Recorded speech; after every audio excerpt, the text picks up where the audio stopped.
আপনারা জানেন গত যে 17 বছর এই 17 বছর নারায়ণগঞ্জের মাটিতে নারায়ণগঞ্জের বুকে বাংলাদেশ জাতীয়তাবাদী দল বিএনপি 111-এর পর থেকে যে আন্দোলন সংগ্রামগুলো চলছিল আমি এবং আমার আহ্বায়ক আমরা প্রত্যেকটা আন্দোলন সংগ্রাম রাজপথে যত কঠিন প্রোগ্রামে হোক কিভাবে করেছি।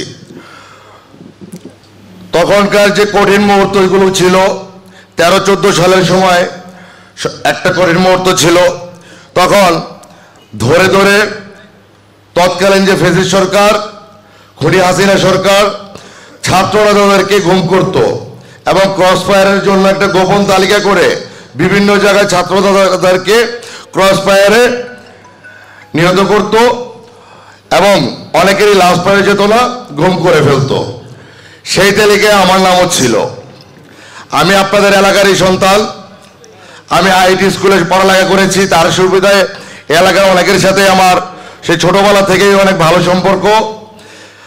আমি নারায়ণগঞ্জ কলেজে পড়েছি এবং ছাত্রদল করেছি।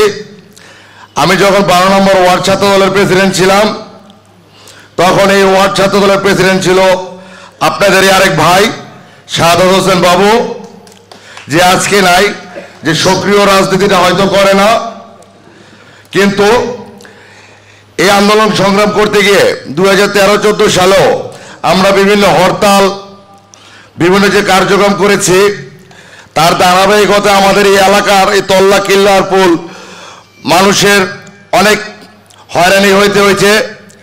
সেজন্য আমি দুঃখ প্রকাশ করছি এবং এই এলাকাবাসীর কাছে আমি কৃতজ্ঞতা বোধ স্বীকার করছি।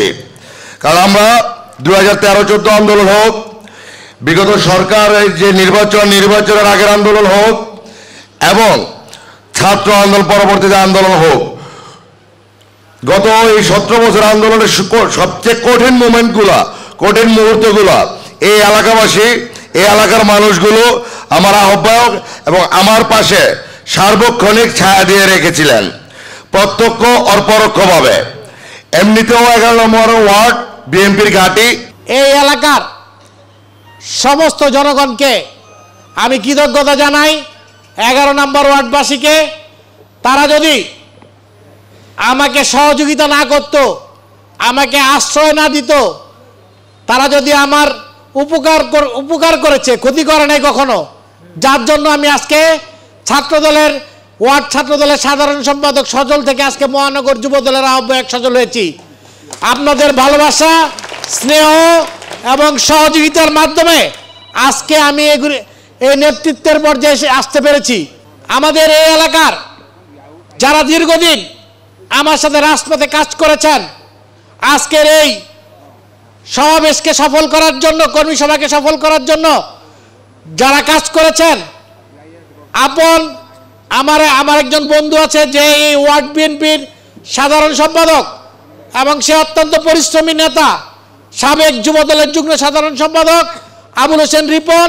আমি কৃতজ্ঞতা জানাই শেখ আব্দুল হালিম, ইমন সহ এলাকার সমস্ত সহযোদ্ধা ভাইদের।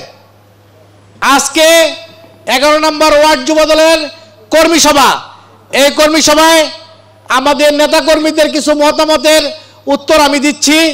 প্রথমে আমাদের একজন নেতা বলেছেন যে নেতৃত্ব তাকেই দিতে হবে যার বিরুদ্ধে মাদক, সন্ত্রাসী, চাঁদাবাজির কোনো অভিযোগ থাকবে না। আমি তাকে আশ্বস্ত করতে চাই 11 নম্বর ওয়ার্ড যুবদলের নেতা তারাই হবেন যারা সমাজকে কিছু দিতে পারবেন, সমাজের মানুষের অন্তরে স্থান নিতে পারবেন, যারা সন্ত্রাস, মাদক, চাঁদাবাজির কোনোভাবেই যারা প্রশ্রয় দিবেন না তারাই নেতৃত্বে থাকবেন।